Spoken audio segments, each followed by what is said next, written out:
What's up, Joyriders? Hey! Here we are, episode 5. Boy, do we have a lot to share with you. Some really exciting things that have happened since we recorded episode 4.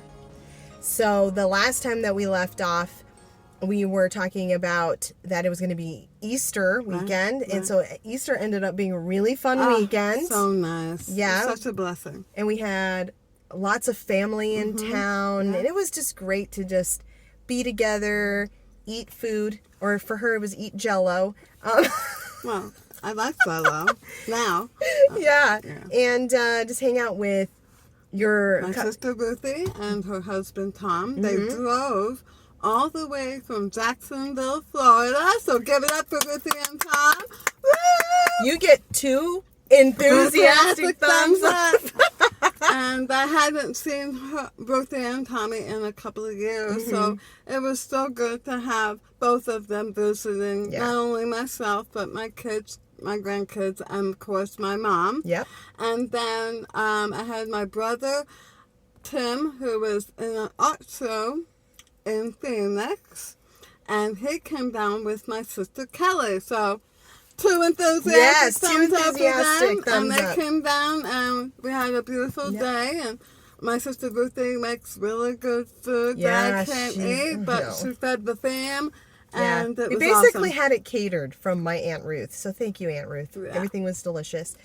Also, since Easter, my sister Brittany and her husband Gabe, who is Pastor Gabe Moreno from Crossroads Community Church in Vancouver, Washington, who happened to be a guest star on episode 3 of Joyrides when my mom was in Vancouver. They were all here with their 3 kids visiting here in Tucson this last week. And we made a lemonade stand happen with all 10 of my mom's grandchildren, serving up that lemonade with a smile. And, I don't even know what our expectations were when we were doing this lemonade stand. But honestly, I thought maybe we'll raise about $2,000. I thought maybe at the most, because not only were we going to take cash donations, but we were also doing online donations as well. And I thought 2,000 was a reasonable I thought so too. But still, maybe even more than we would have thought. Yeah. But, you guys. The guys. It superseded. This number right here. This is how much we've raised from the lemonade stand and online donations. We've kept it open for a little bit longer after the lemonade stand. And our minds are just blown. We're just like, what? How? What? So many generous people that donated to the cause, which is ALS Research with Augie's Quest.org. And I'm not sure, did we mention that? We did not. So we haven't said anything. I can't remember. I guess I would prefer you talking because I hate hearing myself talk. But I'm just so thankful and appreciative and just overwhelmed with love and joy from everybody that participated, whether they prayed for us, came to the lemonade stand, which was so much fun. So many people came, and then those that gave online. My niece, Erin, works for Nintendo. Her employer will match dollar for dollar up to $10,000 for a nonprofit. So we chose Augie's Quest to give money to, and right now, as of today, we are at $6,309. So right now, with the match from my niece's employer, that's close to $13,000. And what we'd like to do is get that number up a little bit to 10,000 so that we can get that 10,000 max and give 20,000 for Augie's Quest and for furthering research for ALS, as well as helping ALS patients get things that they need. Yeah. So that was why you chose Augie's Quest, was because not only do the funds go towards funding for ALS research, but it also goes towards actually helping ALS patients, like with practical things that they need. So I liked that's what this organization does. And if you want to learn more about Augie's Quest, go to augiesquest.org and you'll learn all about who Augie is, Augie Nieto. Learn more about his story, and then you'll know why we chose that organization that we're going to be donating all the proceeds from our lemonade stand. And if you would like to participate with us in donating, these are the different online forms of donating that you can use. So we have ZELLE, PayPal, and Venmo. But it all has to go to me initially, and then I send a check to my niece, because the money has to be from an employee in order for her employer to match. So as soon as we close out the donations. Right, and then I will send her a cashier's check with all that money, and then she will send the big amount to Augie's Quest with my name on it. And so we'll get to see that receipt, and we'll see what they do. And if I hear anything back from them, I'll share that with everyone. Yes. I hope I do. I think that would be exciting. They'll be hopefully, prayerfully, they'll be receiving a check for $20,000. Oh my gosh, you guys! Wouldn't that just be amazing? And I know that's a little fraction of probably what they need, but you never know what that could be used for. You never know. Now, I have a little bit of a video montage that I wanted to share with you, that of all the exciting things that have happened since we recorded episode 4. So a little bit of Easter celebration and a little bit of everything that happened at our lemonade stand. Yeah. And so I hope you enjoy this.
Okay, what's your name, ma'am?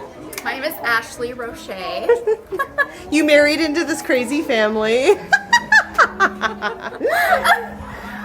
So what have your thoughts been on Mom's diagnosis?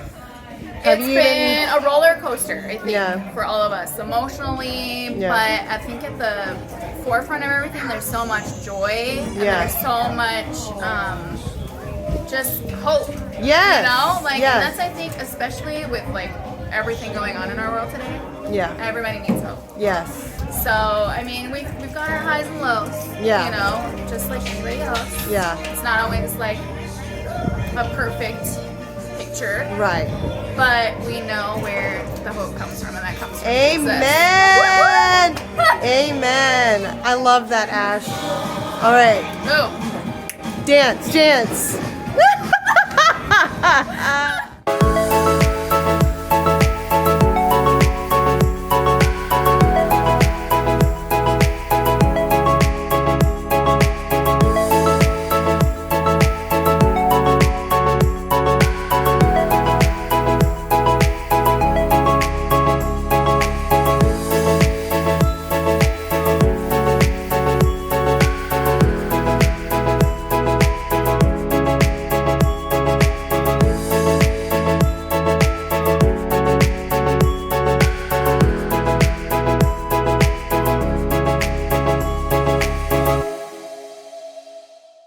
For episode 5, I thought it would be really cool to have my siblings participate.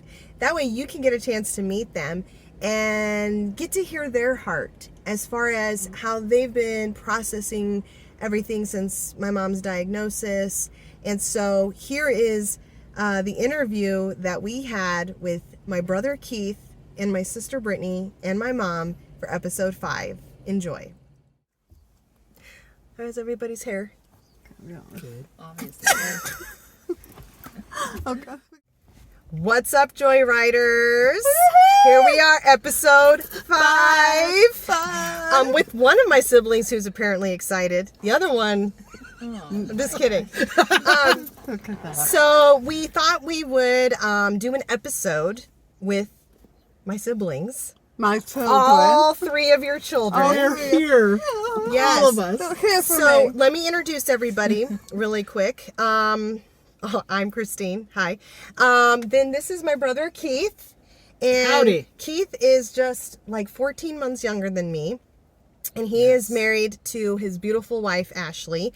They have 4 adorable children, Liam, Maddie, Mason, and Scarlett. And they are beautiful in every way. And then this is my very enthusiastic sister, Hi. Brittany. Brittany, you're like 6 years younger than me, right? Yeah. And she was my real life baby doll for a while. And she lives with her husband, Gabe, and her 3 children in Vancouver, Washington. And Gabe was actually one of our guest stars on episode 3 when you were in Vancouver and you got to hang out and we did an episode through Zoom. That was so awesome. cool. I was here in Yeah. Tucson. You were there in Vancouver. Yeah. And we got to make that happen. Daniel Fusco hopped on with us as well. So I'm really glad that my siblings are here. Yay. And we're here for you, Mom. We're here for you. Oh, So I just thought it would be cool to kind of get maybe some of your guys' perspectives on things, because obviously everybody's only heard my loud voice, you know, in talking about, you know, what's going on with Mom and Yeah. and all of that. So I'll start with you, Keith. Okay. Since I know Brittany's. She's my shy one. I can't She's say. shy, but kind of crazy at the No, same time. she's a little Shy. crazy, This- but it's this a is- good crazy. This is, I can't say the word shy. Shy. Shy. Okay. But she's a part of it. She's here, and She's that's here. what matters most. She's here. There's Okay. so much love in this car right now. There is.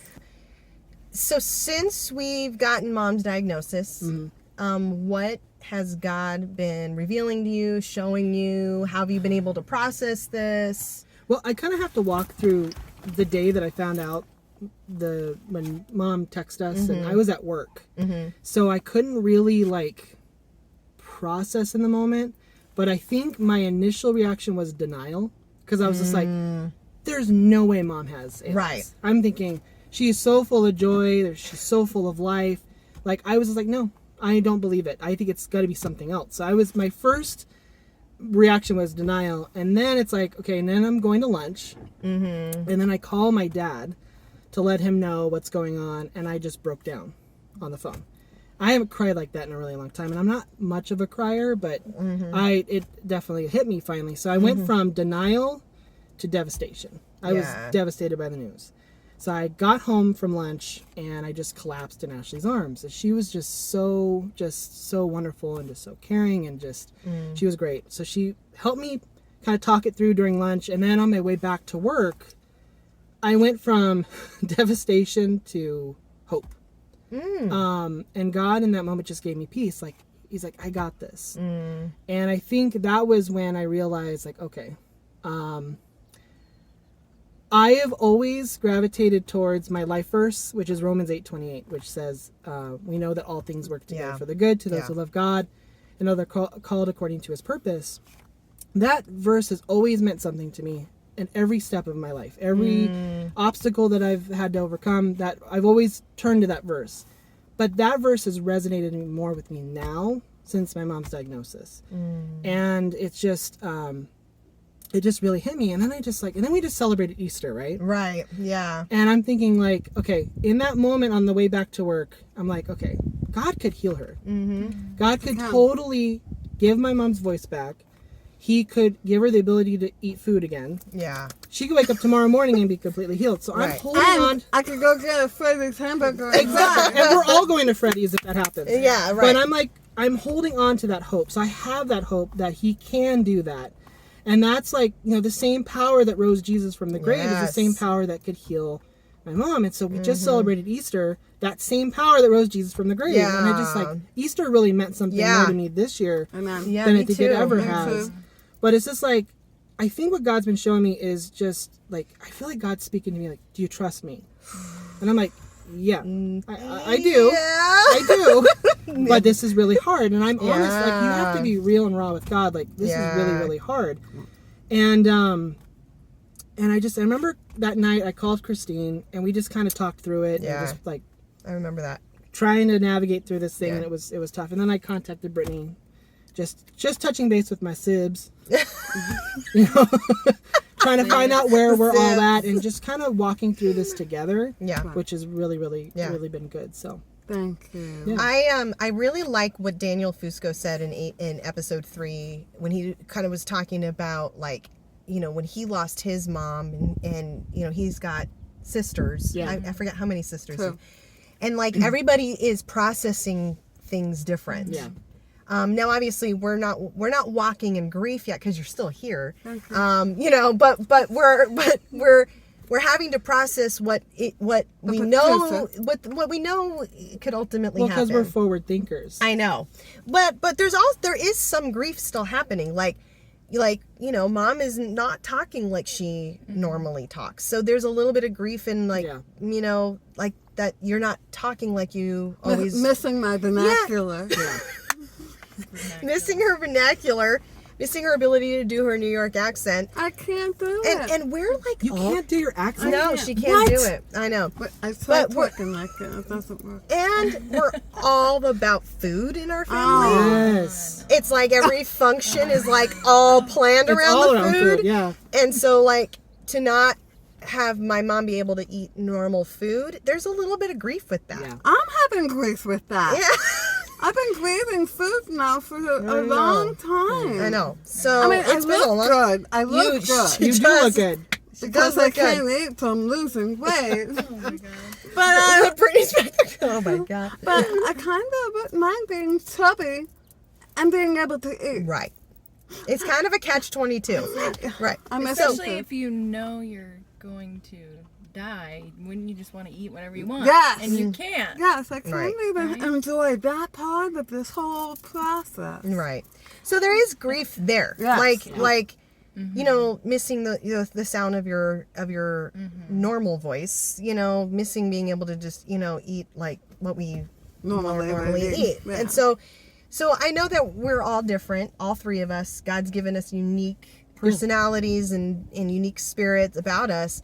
And I know that we're processing these things differently. So it's really, I like how we said you want to give each other space, to be able to like process and think and grieve and do what you need to do. And then how can we be there for each other in those moments? Yeah. And no expectations and no demands. No expectations, no demands, no obligations. So I like that. So Brittany, what about you? I know that you're a very deep thinker. Yeah, it takes me a while to process. Wow. So I feel like maybe I'm still processing. Okay. Oh, yeah. And that's okay. Yeah. And because my mom is still here. Right. Like I want to like make those moments count and not worry about what's coming. Yeah. Yes. And so I don't know if I'm just living in the present. Yeah, living now and not, and as things come, taking those as they come, Yeah. And because I live somewhere else, there is that like guilt, like, oh, I'm not going to be in the thick of it, so I hope to be like a support in a way while you guys are here, with like my dad and you guys, because you'll be dealing with it, but more than we will. And that's where you have to be intentional and make more, it's like we got to make more of that effort, Yeah. you know, to stay connected and, you know, check in periodically and, you know, Yeah. and figure all that out. And Brittany, you know, yeah, you being in Vancouver, you may have to make some more trips to Tucson. Oh, darn. Oh, darn it. Shucks. But again, no expectations, no expectations. demands, no Yeah. obligations. There's no expectations, but you better come more often. Just kidding. I'm just, Woohoo. Yeah. just kidding. Yeah. All right, so prior to Mom getting the ALS diagnosis, what did you already know about ALS, or did you know anything about it? I knew the first time I ever heard about ALS was Pastor Robert's dad died. Mm-hmm. And I knew it as Lou Gehrig's disease. And I knew Yeah. Lou Gehrig played for the New York Yankees. And I knew about that. And then he had to retire early Yeah. because he was going through this. And it was a rare disease and no one knew about it at Right. the time. So I know it has something to do with loss of muscle functionality. Yeah. Okay. Yeah. I'm just... Yeah. Okay. So that's what I knew about it. But I never thought in a million years that my mom would get that disease. Ever. Yeah. Yeah, what about So- you, Britt? Did you? I had no idea what it was. Yeah. I heard that Robert's dad died from Lou Gehrig's disease, but I had no. And then he was in a wheelchair, and I Mm-hmm. remember that, but I didn't know what it was or that it didn't have a cure or anything Yeah. like There's that. no cure. No, same here. I mean, my only point of reference was our pastor here at Calvary Tucson. Our pastor Robert Furrow. His father passed away from Lou Gehrig's disease, and just hearing Pastor Robert like describe, you know, how he watched his father, who was a pretty big, strapping man, deteriorate and, you know, waste away practically. And I remember thinking, oh, thank God that doesn't run in our family, you know? Yeah. And never thinking that, you know, as far as what I've been learning about ALS is that it's sporadic in most cases, in 90% of the cases. So I think, you know, we've lived a very charmed life. I think God's hand of protection and peace, and I don't know what I'm like how to describe it. I just feel like we've been really blessed that we haven't had a lot of trauma. Our pain has been minimized. Yeah. Because we've all experienced certain pains in our lives. Individually in different ways. And Yeah. collectively. Yeah. We Yeah. lost my dad. Yeah. That's from true. pain. Yeah. I lost my best friend, Pastor Robert's Yeah. former wife, Lisa Furrow. Yeah. So, but pain is relative. True. And so, yes, but maybe not touch our own particular family in such a dramatic Right. Yeah. fashion Right. as this diagnosis has so far. Yeah. It's I think there's a little bit of like, no.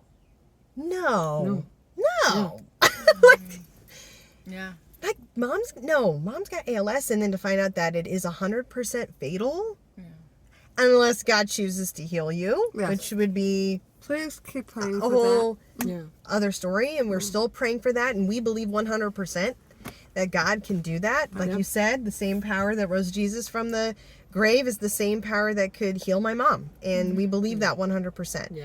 that. Or a different diagnosis. Or a different diagnosis. Which is what actually Ashley and I have been praying for that too. Yeah. But it's a Really? completely different Oh, diagnosis. okay. Yeah. Thank you. Yeah. So And even if it is a different diagnosis, we're still going to promote ALS awareness. And funding and research to hopefully get a cure for this, Yeah. because it is a horrible disease. So even if it ends up not being what you have, we still want to promote that awareness in your own individual processes. yeah, that's the plural, I think. It's not processes. Processes? Processes. So okay, let's talk about your kids for a second, Keith. You have a almost 10-year-old, an 8-year-old, It's crazy. a 2.5-year-old, and a 3-month-old, Yes. almost 4 months old. Yes. So you got kids kind of in different age ranges. Yes. Your older kids obviously have a little bit more of an understanding. Yes. How have you explained to your kids what is going on with Nanny? In the simplest terms possible where they would understand, because I don't really think they know Yeah. what kind of debilitating disease this is. But they know that their nanny's voice has changed. Right. And I told them, explained to them, she may never get her voice back. Mm-hmm. It may never be the same. And Maddie is definitely the one that she asks a million questions because she wants to know. Like she's just, and Liam just like, you know, he's like, he takes it all in, but I love Liam's heart because he's just got that compassionate heart, and he just sweet. like wants his Danny to be. And he better. always tells me he's praying for me. Yeah. Always. So Yeah. that's been cool because my kids just have been intentional more with their prayers. Yeah. Which has been really cool. And then I feel like this whole thing has brought our family together. It's like the whole thing about, like I said, that all things work together for the good. This is a really, really, I'm going to use the word sucky situation because it does suck. But it's brought our family closer together and more, and we've been more intentional with our prayers. And of course, Mason and Scarlett don't know which way's up. Yeah. But And that makes me sad. I know, 'cause but it's so bad. but what's cool is that technology, we have videos Yeah. and we have really cool memories like that we can go back to and stuff. But I want them to know this nanny, you know, and once they start to understand what's going on. So How about you, Britt? What have you been? So your kids are almost around the same age as They're Keith. So you 11, 10. have 11, 10, And and then 4. Okay. So Netta, the 4-year-old, No. she doesn't know anything. But the older ones, when I told them, it was like, you know how Nanny kind of talks funny, you know?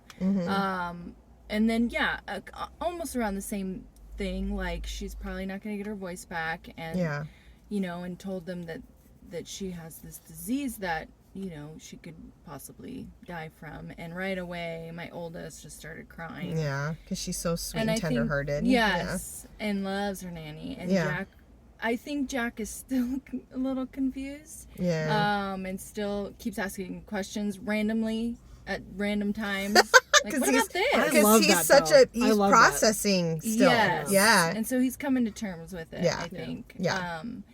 And we watched the Joy Rides video.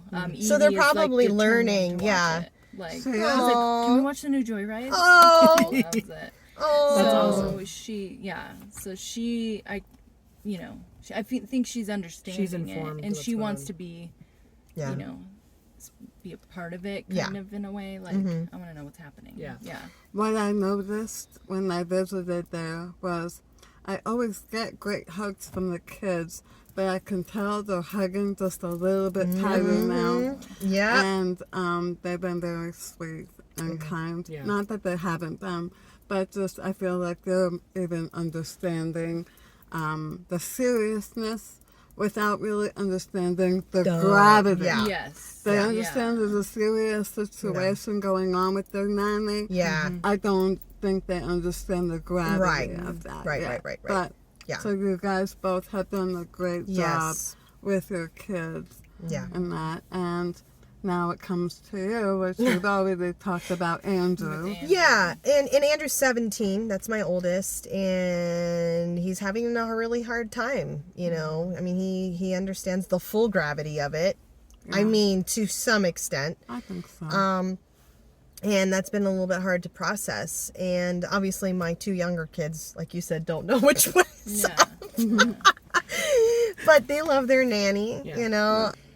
Obviously, you've been able to have that conversation with Andrew, and you've been able to, from your own mouth, explain to Andrew like what this is, and he had a hard time with that. Yeah, we kind of cried together. Yeah. And I think it took him a moment to really wrap his brain around it, because he goes, you're not going to die.